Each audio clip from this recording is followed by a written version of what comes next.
Morning, everyone.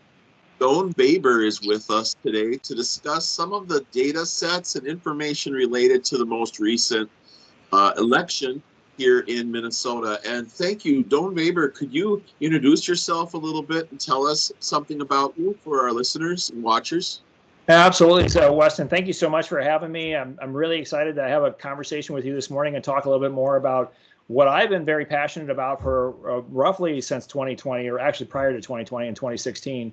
My background is I'm a supply chain person. I've been managing supply chains for a large agricultural company for about 28 years. Most of that has to deal with data. So how do you run a supply chain? You got to have information to be able to do that. And so I deal in very large data sets in ag and across very disparate sources. So the concept of having to bring all these different types of information together, make it and clean it, and make it one so that we can understand it, putting it into dashboards or into spreadsheets is something that I've been doing for a very long time. Roughly back in 2016, in that election in 2020, as we were heading into 2020, I got very interested in election integrity, especially after the 2020 election. My philosophy was I can't change the nation, but I can sure change my backyard. And so I got involved with a group, and we started looking at just Carver County. That's where I live. I live in the Carver County district, and we started looking at just our data. So what's going on, and what some of the things what are the concerns that we would have. And then we were approaching our commissioners and trying to look to see if we can change some of those things so that we had better transparency, we understood the data better, and that when we saw issues with inside the data sets, that we had a viable means to be able to go and address those with the Secretary of State as well as our county that says these need to be fixed. And we ran into quite a bit of opposition. So it's been a fight for 3 years, and I think for me, what's been most frustrating is that this is common sense. We're not talking about anything. I mean, we can get really technical when you come to, the types of systems that are used and how you certify them and all that stuff. I'm a much more of a keep it simple, stupid person. What's the data telling us, and what do we need to do to correct it? Or how do we need to have better transparency so that as advocates or activists with inside no matter what party you're from, that's the other thing to me. I don't care what party you're from. It has to be transparent. So if two parties can't sit down and go, that's the number, then we don't have a transparent system. And we all want to have a transparent system. Let's just say we want everyone to understand what they're doing, who's involved with an election, so that it's carried out, executed appropriately, correctly, and then it's over immediately instead of going on for 60 days or so. Exactly. Are ballots still being counted in some areas of Minnesota, or is the election finished? Because I believe they said that their data was complete in Scott County.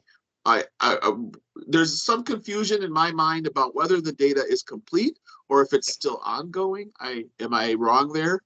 No, I'm as confused as you are. So my understanding was, so to your first question, I don't believe any ballots are being counted anymore.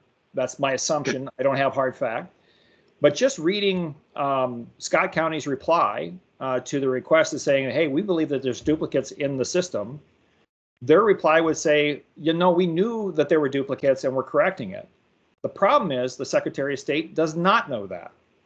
Because when we pull data sets out of the Secretary of State's website and we ask data to be delivered to us from a Secretary of State, who is the holder of the record, they're the official record holder of the election, not the county, the Secretary of State. Their data shows there are 2 records for 1 voter ID, and there are 29 of them. Actually, we pulled data on 12/18.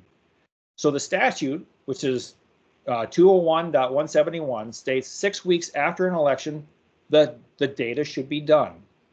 That's the requirement by statute to Scott County and every county. You should have your data set available and it should be uploaded to the Secretary of State. We pulled data on 12/18. In other words, the day after that statute says it was supposed to be done. And we showed 29 voters with 2 different types of voting methods, absentee and in person. Scott County's reply said that was an error. That was either an administrative error of some kind. Tell us how you did that. how was an error occurred. But we've also received data from 2020, or excuse me, from 1222 and from 1225. And that number went up by 1. There's yet another record we found after the 17th, which is the statutory deadline, that shows another record with 2 different voting methods.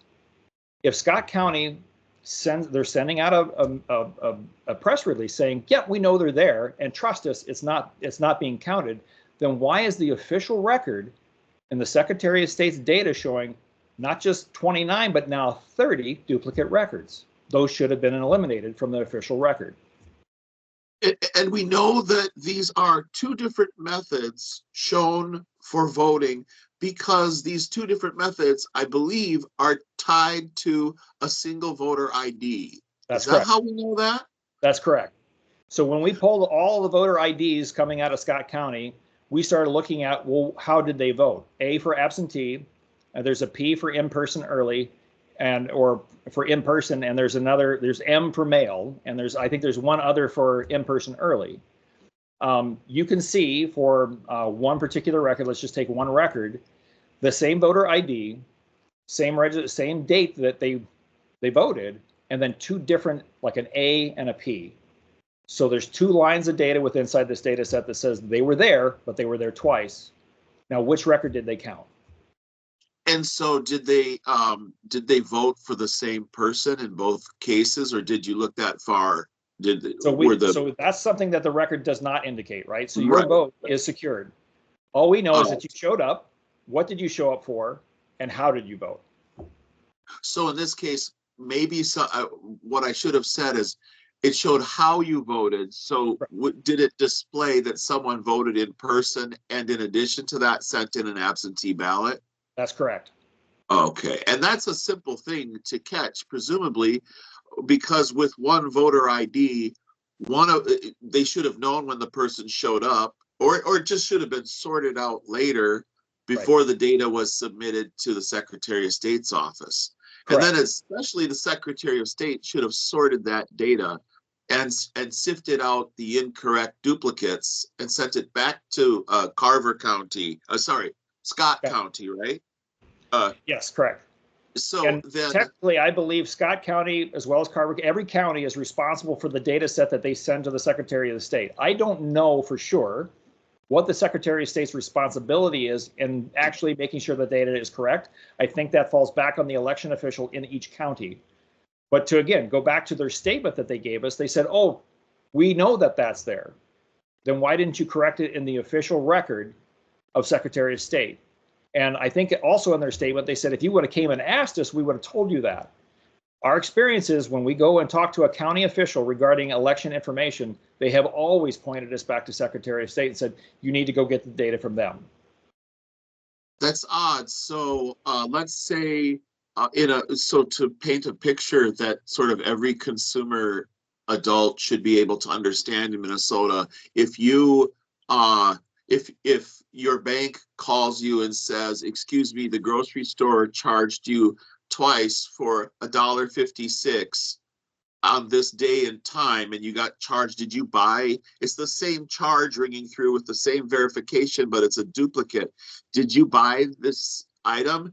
I mean, your credit card company would call you up. That level of, I mean, you wouldn't call it fraud yet. It could just be an error, but such errors are seldom in my favor. I don't know about other consumers' experience.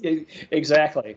And I think, this is where, so the question has been asked, well, how could this possibly happen? So I also happen to be an election judge in Carver County. I was an election judge in the primary, but not in the general.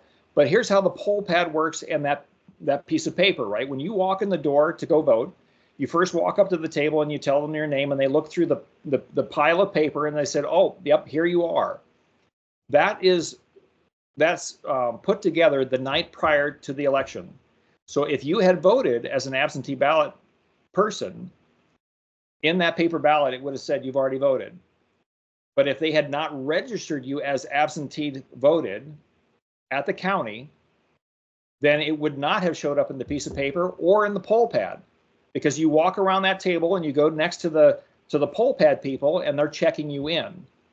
When you check that person's name in on the poll pad, If you had voted absentee, it would show up in red, and we would say, well, Mr. and Mrs. Smith, Mr. Weston or Mr. Lund, you were here, and it appears that you voted absentee. Are you sure that you're in the right location? Are you sure you need to be here? And then we would have a conversation. The miss can happen, and here's a great example in Carver County. We were sitting on election night wondering what's going on in Carver County. It was after 1 a.m. before we saw results coming in from Carver.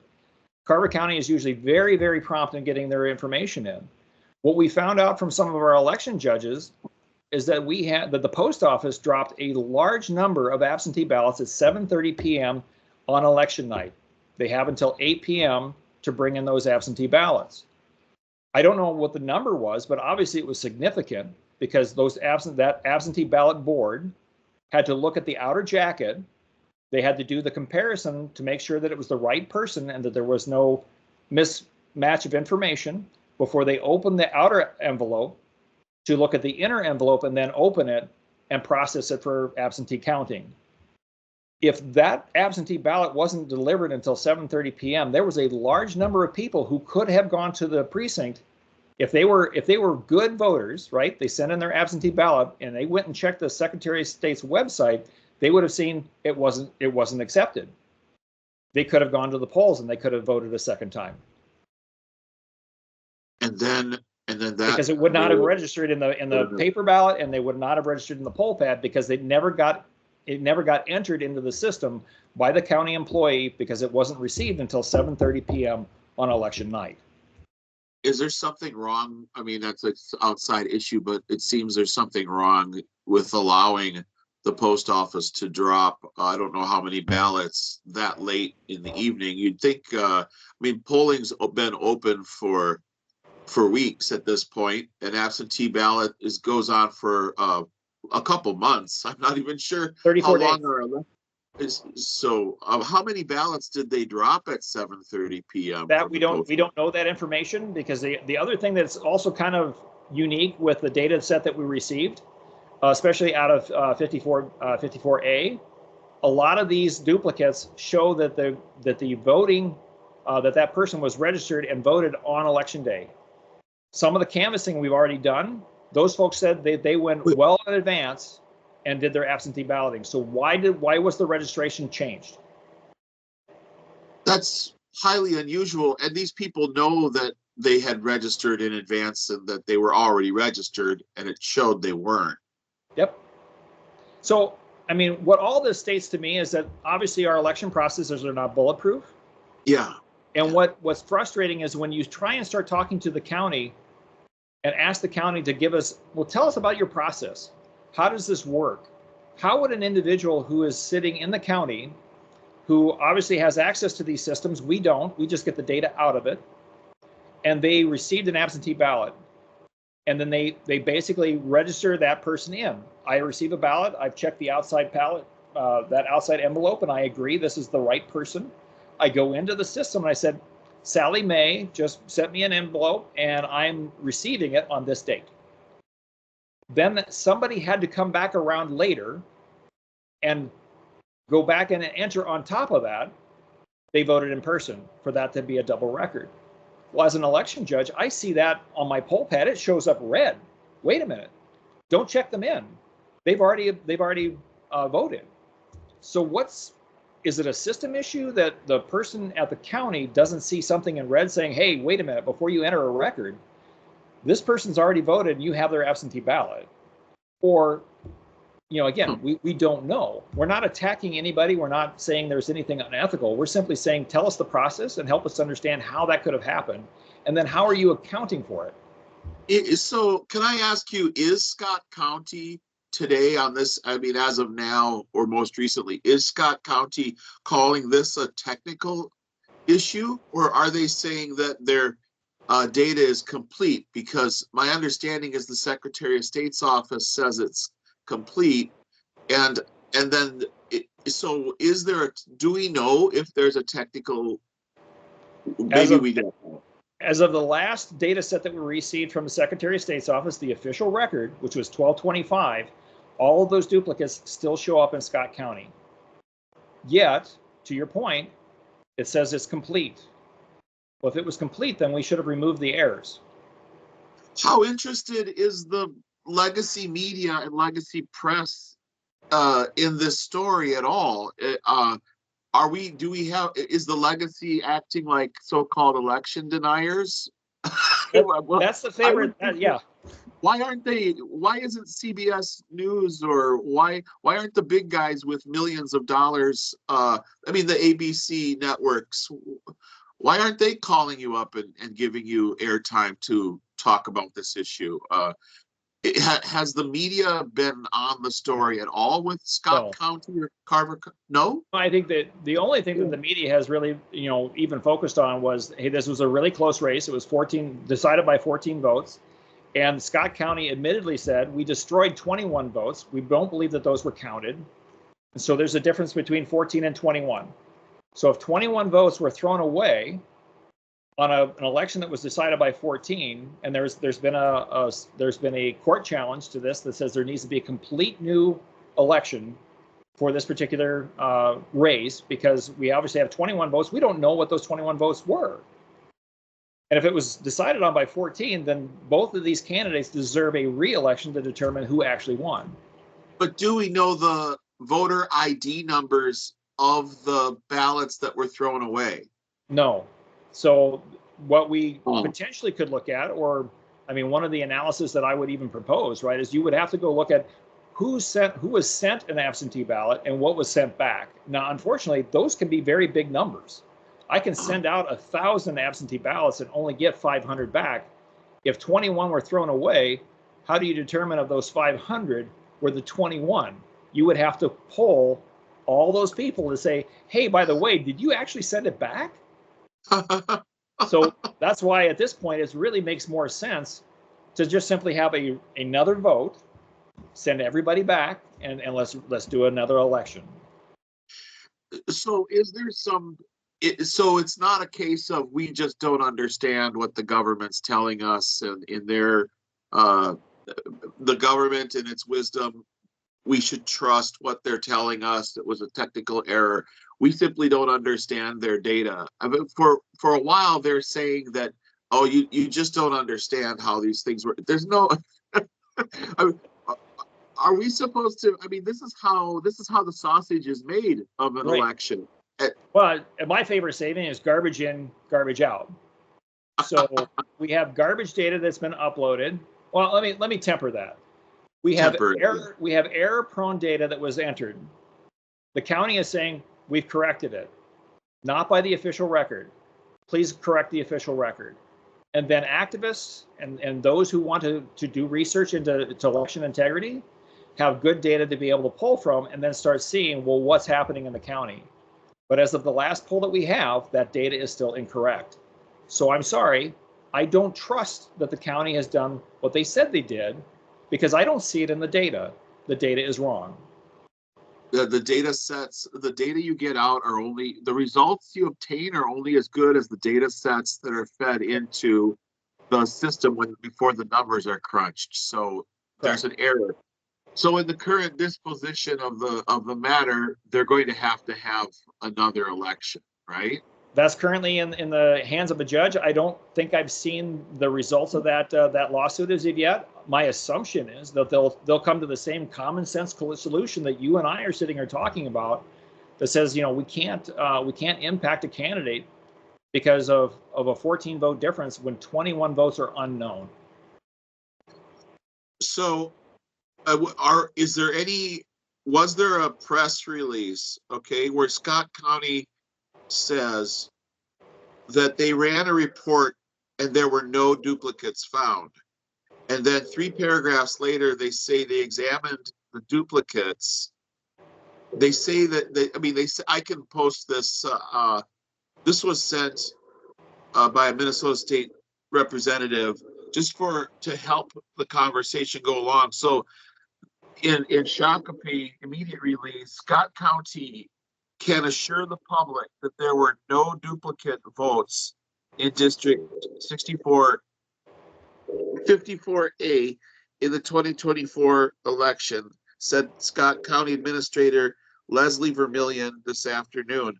The erroneous contention that there was any evidence of duplicate voting in District 54A seems to have been based on a misunderstanding of the difference between voter history reports and the official voter record. But then later it says they, well, are you familiar with this press release? Yes. Yes, I don't have it in front of me, but I did read it. I should have sent it to you because I'm not trying to stump you right now. It just occurred to me in my text messages that I have this. So they went into a damage control mode in my estimation, and they doubled down on saying that there's no duplicates, and yet they ran that there are duplicates. Isn't that the case? And that's my bone of contention with their reply, right? They said there's no voter and there's a misunderstanding in the voter record. I'm actually looking at the official record from the Secretary of State's office. So what other record are they talking about? If they had made the corrections, and again, I'll go back to, we pulled it on the 18th of December, the day after it's statutorily required to be completed. We pulled it on the 22nd, on the 25th, and we actually saw an increase of 1 duplicate voting when we pulled additional data from, quote, the official record. So, yeah. I mean, without having the knowledge of being inside of a county and being in her position, from my position, getting it from the official record, I see duplicates. Yeah. No one has told us how they corrected that. How has that been taken out, and the official record hasn't been updated? So they're there. They're still there. And this is a race that was determined by 14 votes. And how many registered voters are there in who were? How many actual ballots did they receive? More accurately, a question rather than registered voters. How many ballots did it come down to determine that 14 ballots decide the election, and then we have these discrepancies with the number of voters? So I can give you round numbers. The overall total number of responses or votes from Scott County was over 26,000, and for a race that was decided by 14. That's not, I don't know. That's a very strange. I mean, in terms of looking at numbers, that's an odd situation.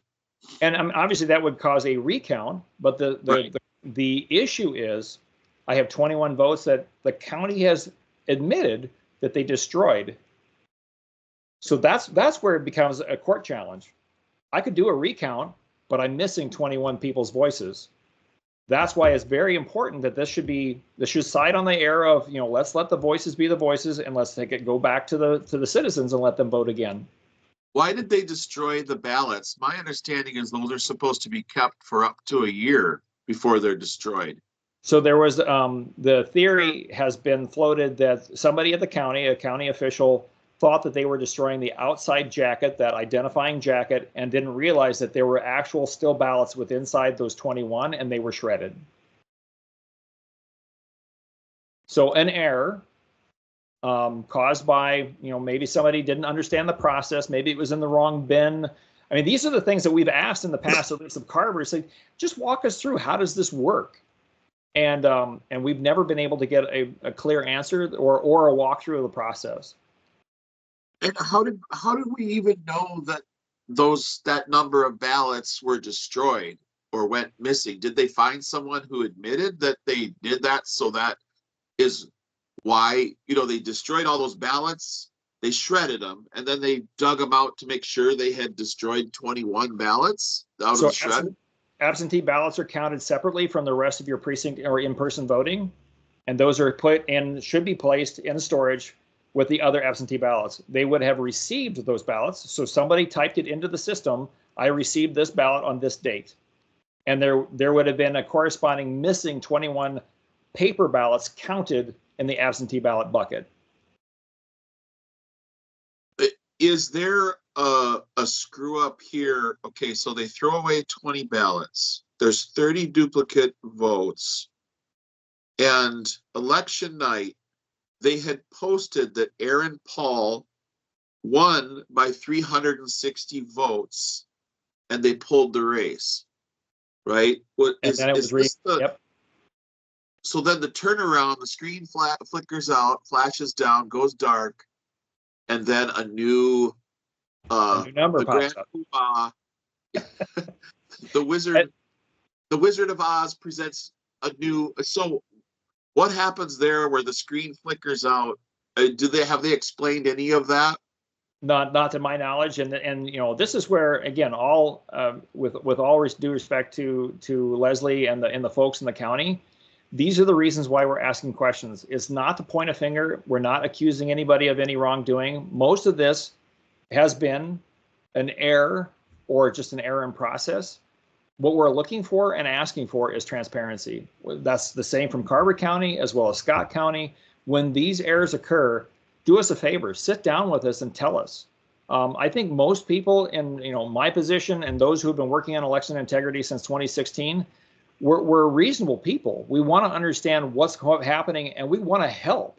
I've reached out multiple times to say, listen, part of my job in my private, in my life, my day job, is process and process risk.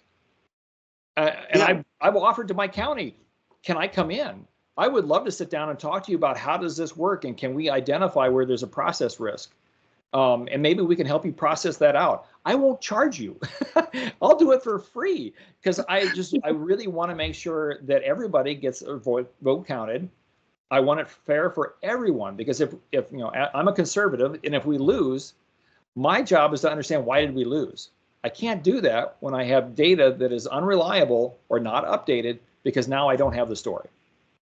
And because the county data was due December 17th, the election's kind of over. It's done, right? How can the data continue to change after December 17th at all? Because we're not in a state where you can just make things up or just change things willy-nilly. Right. Is there a process where they have to explain how they changed the data in the? No. Not that I'm aware of. I mean, when we've asked for why things changed, we typically have never received a response. And I think if you look in the Scott County press release, they even say they might be working into January before they have all the things done. Well, I'm sorry, your data, your statute says the 17th. 6 weeks is what it says. You have 6 weeks. So when is the election final? So that activists can go look and do analysis. And I mean, if our candidates are required and they have a certain deadline, or as a voter, you have a deadline in order to be able to go and challenge an election or challenge a ballot initiative, if they can't give me data before that date, then I have no data to actually be able to go challenge anything. So those statutes are useless. And we have the statutes. The statutes already exist that absolutely that are prescient or they preclude the eventuality of this sort of conflict or just issue developing in the process. Yep. So is there something about this situation that might trigger a forensic audit at some point where higher authorities or outside authorities could come in and subpoena documents and request further information? Is there a chance that if somebody else is in office and there's a new district attorney for the state of Minnesota, we know the current one's already retiring. I mean, is there some situation? I mean, are we thinking that at this point there's just no way to put it all back together and make sense of what occurred? Even with a do-over election, don't we have to know like what they got wrong so we don't get it wrong again? I think our biggest example, go back to 2020, it was probably one of the biggest examples of election issue. And to a lot of my friends who were very much, you can't prove any of it. Nothing was ever proven in court. And I go back to, and each one of those conversations has been, well, but understand why none of the data and none of that information was ever received or reviewed in court. Well, why? Because either we were labeled, you were not a person of interest, so you couldn't bring the suit to begin with, or you didn't meet a statutory deadline. You had to file by a certain date, so the court would throw out the data and say, I'm sorry, you're too late. How am I supposed to do that when I have counties that are saying it'll be January before I'm complete, when the statute says 6 weeks? Yeah, Let's play fair. Great. The fair part is the county has a responsibility to have the data corrected and entered into the official record in 6 weeks. That gives me timeline to be able to go review it and be able to challenge. And unless we're all both following the rules, I equated this the other day to somebody who's like, it's like merging onto the interstate. I hate Minnesota's merging. Nobody understands how to merge. It's like if I'm on the interstate and I drive, I'm supposed to maintain my lane and my speed. That way the person coming on knows how to react. You have a gas pedal and you have a brake pedal. Use it. Is it the same concept with our election statutes? You have a brake pedal and you have a gas pedal. If you're not going to meet 12 weeks, you better bring in more staff to correct this data, because you're the responsible party to ensure that there is a record for us to look at. And then I can be trustworthy in going out and pulling that data from the Secretary of State and going, now I can do analysis and I can go challenge. So in Scott County, particularly in Carver County, are things unraveling to such a degree that it's hard for them to preload a new narrative of what they got wrong? Because are they like merging onto the interstate, your example, are they both on the gas pedal and the brake pedal, so that there's more than one person driving the car from the back seat, maybe? I actually, you know what I hear most people say, why they, I'm on the interstate and why don't you slow down and let the person in? It's common courtesy. Right. No, I have no idea what you're doing. And in actuality, I think that's kind of similar. It's like, well, it's common courtesy. We're just going to make sure that it's, this is right and that is right. Right. And in Carver County, I actually told the commissioners, I think half our problem is it's an election of convenience, not of the law. I have nothing against our employees. I think we have great employees in our county and they do their very best and they work very hard. But another issue we have in this state is that our absentee ballot boards are not party parity. It's common law. It's in 203B.121. Who is part of your absentee ballot boards? And my county has told me, oh, no, we don't have to do that. I'm sorry, Hennepin County just went to the Supreme Court and they were told, yes, you do. So is Carver County going to change that in the next election cycle? And so we allegedly have party parity. If I could just insert our county, we have this election parity where both parties are supposedly represented. But when I speak to our election judges, they say, oh, we were done at 8 o'clock. We packed everything up and we left. Oh, it was done at 8 o'clock? Yeah, it was done at 8 o'clock. Oh, why were there 0 precincts reporting until 1:45 a.m.? You weren't done. You weren't done at 8 o'clock. Yeah. Where did you see the thumb drive loaded into the computer system? No, I didn't see that thumb drive load. Well, then you weren't part of the chain of command. You didn't witness the election process in terms of witness the election process, right? Because a vote is what? It's public. Right. I think our precincts run really, really well. At least in Carver County, very well run. And it's public. So you come in, you get checked in, you get your ballot, you go to a private booth, you fill it out, and then I see you putting it into the tabulator. And in many counties, 30% of their vote is by absentee now because of the 2020 and all the COVID that brought everything up. And we have people who are now voting permanent absentee. Who counts their ballot? In Carver County, it's 2 Carver County employees in a back room in the middle of the night running it through a high-speed counter with no party parity, judges sitting there watching, no visibility to view it. Right. And when we talked to the county, we thought earlier in the year that we were going to get them to open it up and allow us to just observe. As we got closer to the election, we were told, oh, wait a minute, it's a Secretary of State rule that you can't be in there. It's a public vote. Yes, we can. And then they were like, well, there's not enough room in order to allow us to have a voting area. And so again, we were told we could not observe it. That's so crazy. I'm a risk analysis person. What's the risk? I'm not saying anything about the people who are doing voting or doing that work. I think they're fine people. But when you're labeling entire groups of people as Nazis, as an existential threat to our democracy, good people do stupid things. And when you have 30% of your vote that is sitting there, I'm sorry, a good person might substitute 1,000 ballots in for another different 1,000 ballots because they want to make sure that the output of that election favors a certain candidate. That's not saying anything about anybody in my county. I'm not saying that at all. But good people do dumb things when they think there's an imperative for the public good. That's why it has to be transparent. We have to be able to watch it. There's also Linux programs which potentially could be preloaded onto a thumb drive provided by some official who delivers it to a county office. And I mean, that's not science fiction stuff. That's not beyond the pall. So anybody who has done, some kind of ethical hacking into your own computer system or something because you forgot your password, for instance, you had to like force break a password on your own computer system. Well, no, it's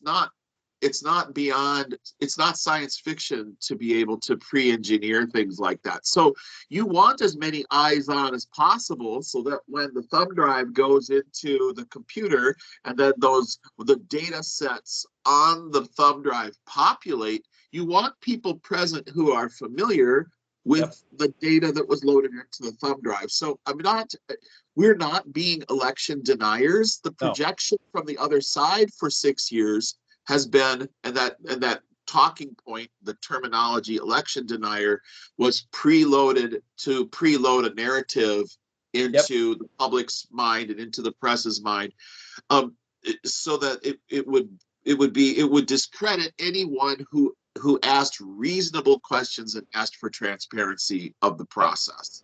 One of the defenses that we had from our Carver County commissioners were, well, then explain to me why our counts are always perfect. So when you go to the post-election review, they'll pick 3 to 5 races by random, which it was kind of interesting to me that the same county precincts were selected this year as last year. I think almost all of them. And those counts are absolutely right. I have no problem or no qualm with what comes from the precinct. They're in a box, right? We load them all up in a box, we tape them shut, and we sign it, and it's sealed. They're not opened until they come to the PER. However, what's PER? Post-election review. Okay. But the absentee ballots that's the risk. I have no idea the chain of command. They came in, or chain of custody, excuse me, they came in, they should have been boxed when they were received and sealed. They would have come to the county for the high-speed counter, but that's when we lose chain of custody because I don't know who's in the back room. I don't know, we don't have any observation. Those boxes are opened. I could take out a stack of 1,000, put them over here, put a new stack of 1,000 in, run those votes, and everything would be precisely exactly the same when we go to the post-election review because I could count those ballots and I would have exactly the number of ballots. And you reminded me, sir, very important point. I read somewhere how many absentee ballots were sent out in Carver or Scott County and how many were actually returned. How many? So we did in Olmsted have up to 1,800 missing absentee ballots 3 election cycles ago. So in terms of Scott or Carver, do you recall the numbers of absentee? No, I wish I would have thought of that to pull that up, but I don't have that number. But there is a significant change because people will get busy. They ask for a ballot or they were sent a ballot. This is the other thing that I've argued as well. Because someone asked me, I think it was our election manager here in Carver County had asked me, well, Doane, what's your concern? Why are you so against early voting? And I said, I'm not against early voting. I absolutely liked the absentee ballot process years ago because I had to come to the county. I came to the county office. I talked to a county employee. I had to show them my ID and prove I was a resident. I was given a ballot. I filled it out. I put it in the jacket and I handed it back to somebody who was responsible for my ballot. But when you're sending all these absentee ballots out to all of Minnesota, the vote is no longer private because that ballot is sitting on someone's table at home. on the counter. You have children who might be, trying to influence their older parents. There might be people who nursing homes. People might take that ballot and fill it out for their parent. You have them sitting in apartment buildings that might be taken. They didn't even realize that they were gone. It's no longer private. When you go to a precinct, it's private because I get to go in that little booth. I could tell you all day long, Weston, that I'm a Republican, and the day I go to election, I could go fill out all the Democrats. You'd have no clue because it's private and it's done right there. Our vote is no longer private because it's just open to so many people to have influence over the individual who's marking the circle, whether it's the person whose name is on the ballot or somebody else. That's my concern because it's a risk.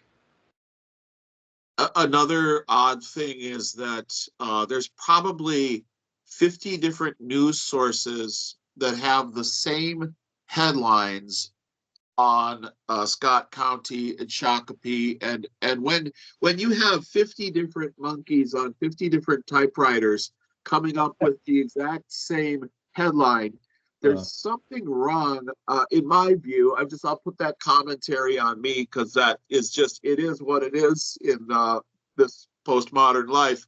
But I find it ironic. I think that's one of the reasons that the Google News analyzer analytics was done away with, because you could find the same headline in Pakistan as you found in Minnesota on the same day. So but I wish maybe we'll circle back and post, because I know it was something in the range of, it was less than 3,000, but it was more than 2,000 absentee ballots sent out, and then it was something in the range of several hundred lower were actually returned. So there were missing absentee ballots that were sent out and not returned for whatever reason. But so one last thing too that I thought that never got covered. So in Carver County, you could go print the actual ballot. Oh yeah, and it didn't say sample watermarked on it. Right. No, and it had all the timing marks. Said official ballot at the upper left-hand corner. And it had timing marks on the side. Timing marks on the side. Yeah. If you had it on the right size paper, and Rick Weibel approved, you can go buy that paper. Yes. You could have printed up as many ballots as you wanted. Well, what's the risk? It was the same in Olmsted County. You could print, any individual could print out an official ballot. Yep. And there's nothing on it that said sample ballot. Right. And so when you go back to this conversation of what's the risk, and I have ballots that are being counted without oversight, without public viewing, with not having political parties, party parity sitting there saying, yep, we agree, there's a risk. Is it happening? I can't prove it because I don't see it and I don't have access. So why would we be fighting people, including our commissioners, that says, just give us access? We're not alarmed, or we're not saying that people are doing something wrong. We're simply saying it's a public vote. That means it needs to be public. We shouldn't have to prove it. Yeah, the process should be transparent.